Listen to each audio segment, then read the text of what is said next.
a living tapestry of ink, a code of honor, paid for in blood, a missing finger, a silent promise.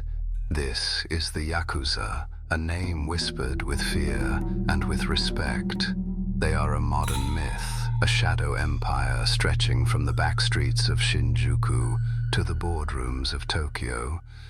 But myths have a beginning, and this one was not born in a boardroom. It was forged in darkness, in filth, in the forgotten corners of a world that wanted it dead. To find the seed of the Yakuza, we must travel back to the time of the shoguns, the Edo period. From a distance, it was a world of perfect order. The samurai ruled, the farmer served, the merchant bowed. Every man knew his place, a society like a flawless machine. But machines have cracks, and in the cracks of this one lived the outcasts, the unwanted, the untouchable.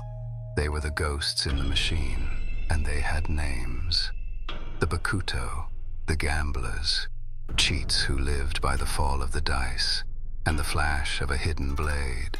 And the tekiya, the peddlers, hucksters who sold shoddy goods in chaotic street markets, their turf protected not by law, but by muscle. They were nothing, scum, drifters. But in the unforgiving darkness of the city, these two streams of desperation were about to merge, and from that polluted river, something new would rise, something organized, something brutal. Let's look closer at these children of the fringe. First, the bakuto, the gamblers. Their world was a closed room, the shoji screens shut tight against the law, the only light, a single flickering lantern. It cast long shadows that danced like ghosts. The air was heavy, stale with tobacco smoke and the sour tang of fear. Around a worn mat, men knelt in silence. Not samurai, not merchants, faceless men, betting what little they had. The only sound was the rattle of dice in a cheap bamboo cup, a sharp crack as they scattered across the floor.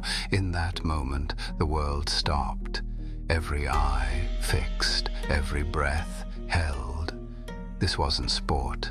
This was a ritual of pure desperation. They gambled with stolen money, with borrowed time, and when luck ran out, the silence would break. A blade drawn from a sleeve, a strangled cry. A debt was not a number, it was a promise, written in blood. Violence was the only currency that everyone respected. Now, picture the opposite. Not a closed room, but the open road. This was the domain of the tekiya, the peddlers. They were nomads, drifters. They lived by the rhythm of the festivals. Where there were crowds, there was opportunity. Their stalls were a chaotic mess of trinkets and lies. They sold fortunes to the hopeless, cures for illnesses that didn't exist, gaudy trinkets stolen from a town 3 days down the road. They were masters of the con, their smiles as false as their wares.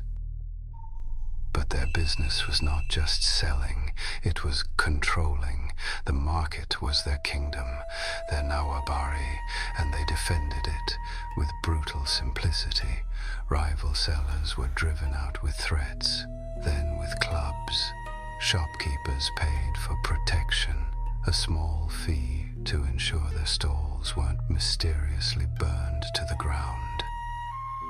Make no mistake, these were not noble outlaws. They were society's refuse, the lowest of the low, cast out by a system that had no place for them, so they created their own place in the shadows, on the road. They built their own families, forged their own rules, and they enforced those rules with a fist and a knife. But chaos cannot last. Even among thieves, there must be order. Survival demanded it. From the desperate scrum of gamblers and peddlers, a structure began to grow. It was not a company. It was a family, a twisted reflection of the society that had rejected them. It was called the Oyabun-Kobun relationship. The Oyabun, the father, the Kobun, the child. The Oyabun was the boss, the patriarch. He provided protection, territory, a place to belong. His word was law. His anger was death. In return, he received something more valuable than money. He received absolute loyalty. The Kobun pledged his life, his body, his will. He was a willing soldier, a devoted son. This bond, this grim fatherhood, was the foundation, the steel frame upon which the Yakuza would be built. And this bond was sealed not with a signature, but with sake. The ritual was called Sakazuki Goto. In a silent room, the Oyabun and the new recruit would share a single cup. The Oyabun's cup, half full. The Kobun's, filled to the brim. They would drink and exchange the cups, a sacred act, an unbreakable promise. You were now one blood, one family. To leave this family was to die. And with this new identity came new marks. The government already tattooed criminals, a mark of shame to cast them out forever. The Yakuza embraced this. They turned shame into a badge of honor. This was Irizumi, not just a tattoo, a suit of armor worn on the skin. Dragons, koi fish, demons, rendered in deep black and vibrant color by hand, with a needle tied to a bamboo stick.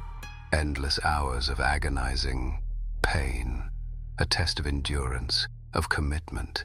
The ink sank deep into the skin, a permanent declaration.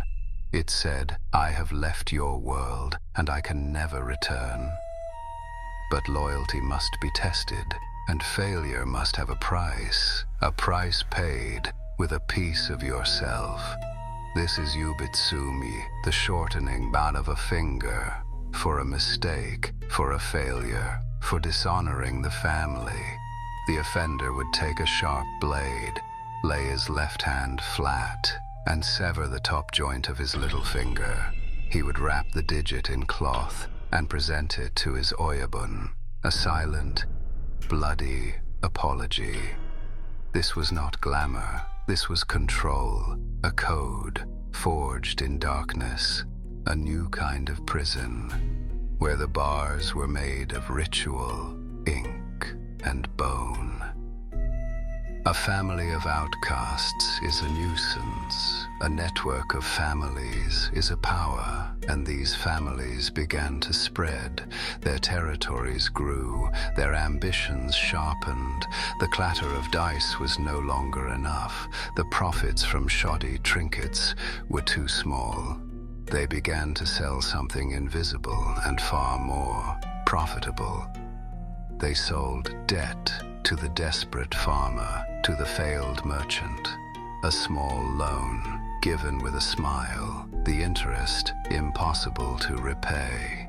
And when the debt came due, it was collected with a club or a blade.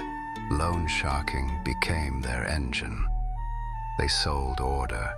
The simple protection racket of the marketplace grew larger. It covered entire districts. Your business was safe, your home was safe, as long as you paid. They became the unofficial landlords of the underworld. And they sold human lives. They controlled the labor markets, the strong backs of day laborers, the dock workers, the construction crews. Need a canal dug, a castle repaired. The officials didn't hire workers. They paid the local Oyabun, and the Oyabun provided the muscle, willing or not. And what of the authorities, the samurai, the shogun's magistrates? Publicly, they despised them. They were a stain on a perfect society, but privately, they were a tool, a useful weapon. Had a riot broken out in the slums, the Yakuza could quiet it before the samurai had to dirty their swords. Was a witness too afraid to testify? The Yakuza could offer encouragement. They were the government's deniable fist, the keepers of a brutal peace that the law could not reach. It was a sick symbiosis, a poison pact. The authorities looked the other way, and in exchange, the Yakuza managed the filth. They were no longer just outcasts. They were becoming a necessary evil, a shadow government ruling from the gutter, an unseen empire with its roots wrapped deep around the city's heart. So the change was complete. A brutal alchemy, the gambler's desperate luck, was fused with the peddler's street-level cunning. The river of outcasts had carved a new canyon through Japanese society. They created a code they called Jingi, justice and duty. They spoke of honor, of chivalry, of protecting the weak, a noble myth written to mask a brutal truth. Their honor was born from extortion. Their chivalry was enforced with a blade, and the only people they truly protected were themselves. Today, the Yakuza are a global brand, a modern legend of crime and loyalty, but you cannot escape your own history. The shadows that birthed them have never receded. The ghosts of the past are always present in every tattoo, in every severed finger, in every silent, ruthless transaction. The soul of the Yakuza is not in a Tokyo boardroom. It is back in that dark, windowless room, with the desperate men kneeling on the mat. The ghosts of the bakuto and the tekiya are still there, and they are still waiting for the dice to fall.